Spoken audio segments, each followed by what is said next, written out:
Fala pessoal, eu sou o professor Marcelo Santiago e hoje eu queria fazer com vocês a abordagem de algumas filosofias políticas aí. Vamos fazer um grande pacotão nessa aula, mas tentando trazer o básico de cada um desses pensadores e o que eles imaginam que deveria ser então a política, o Estado e como deve ser o modelo de governança. Vamos lá?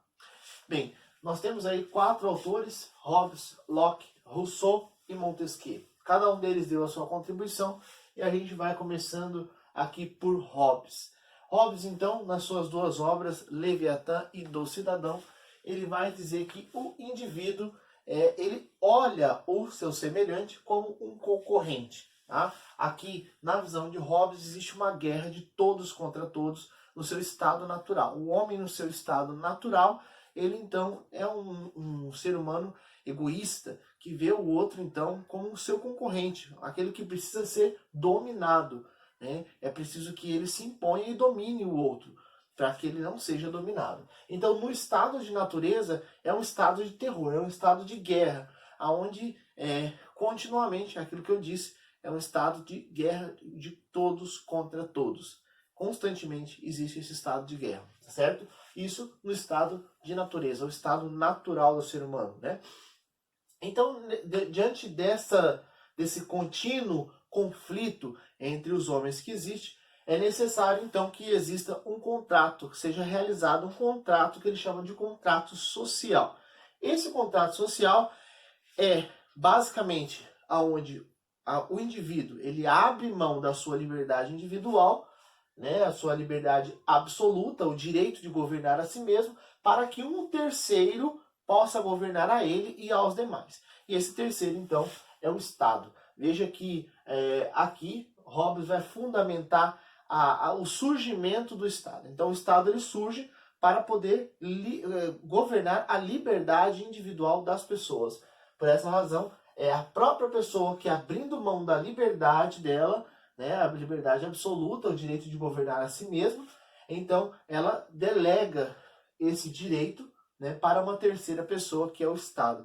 Então, o Estado é aquele que vai, obviamente, garantir a ordem dentro da sociedade, a segurança, mas também que vai dar direção à vida conturbada naturalmente que existe dentro do contexto do ser humano. Então aqui um pouco sobre o pensamento de Hobbes.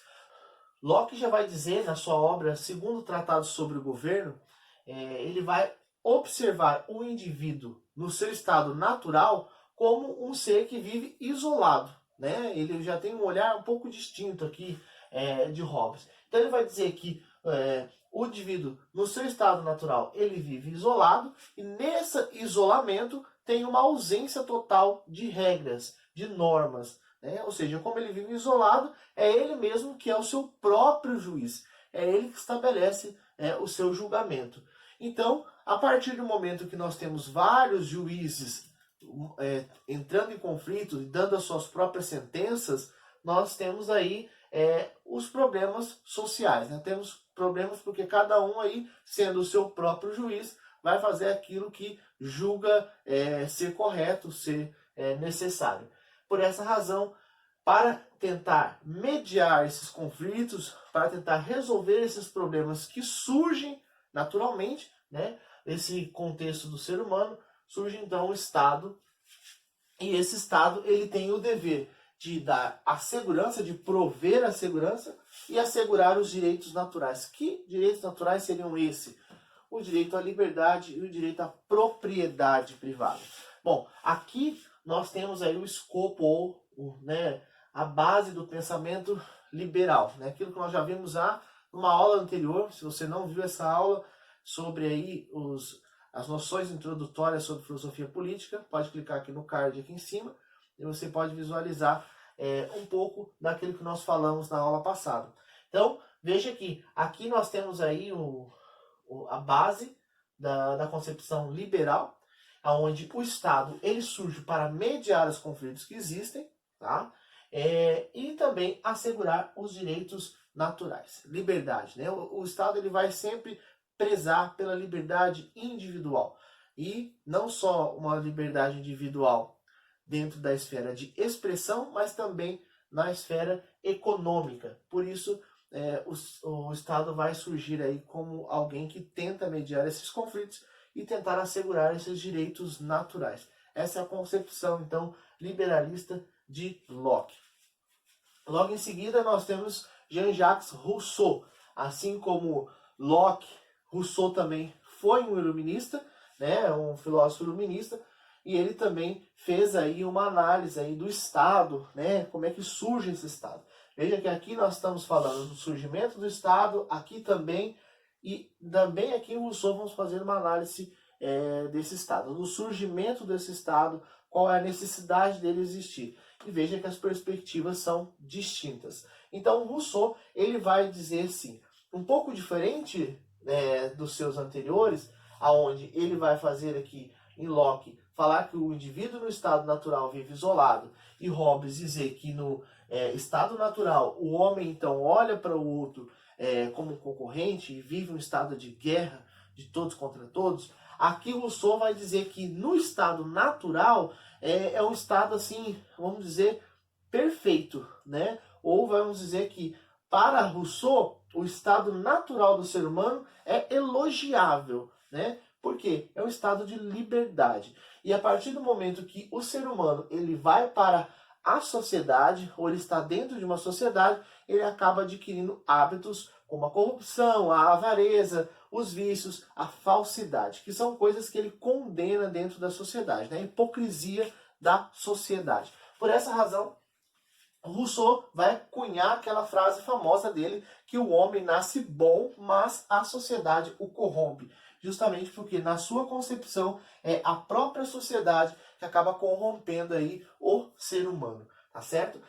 Bem, o fundamento do poder político para Rousseau, então, vai ser um pouco parecido aqui com Hobbes, que fala sobre contrato social. Ele vai utilizar a palavra pacto social. Então, Rousseau vai dizer que é necessário, então, que os seres humanos eles façam um pacto social, aonde cada cidadão ele vai submeter a vontade particular dele à vontade geral. Veja que muito parecido aqui com Hobbes, no sentido de que ele fala sobre pacto social, Hobbes contrato social, e só que os termos utilizados aqui são um pouco distintos e as concepções e o compreendimento também é distinto. Então veja que enquanto Hobbes ele fala que o indivíduo ele vai abrir mão da sua liberdade individual absoluta de governar a si mesmo, aqui Rousseau vai dizer que o ser humano ele vai submeter a sua vontade particular à vontade geral, tá?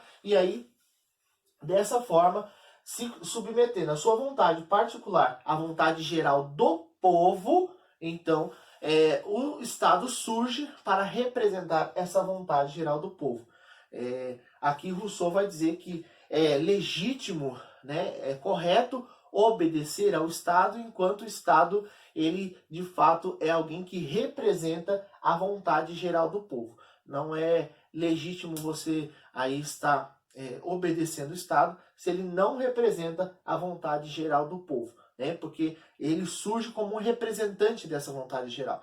Não há outra necessidade de estar obedecendo o Estado se ele não representa essa vontade geral, tá bom? Então, veja que os termos aqui mudam um pouco de Hobbes para Rousseau, mas nós temos aí um entendimento aqui do surgimento do Estado bem similar aí, com algumas mudanças, conotações distintas, palavras um pouco distintas, mas assim, a primeiro modo, né, à primeira vista, parece ser bem similar ali, né? Então o Estado, ele vai ser então alguém que deve surgir para representar essa vontade geral.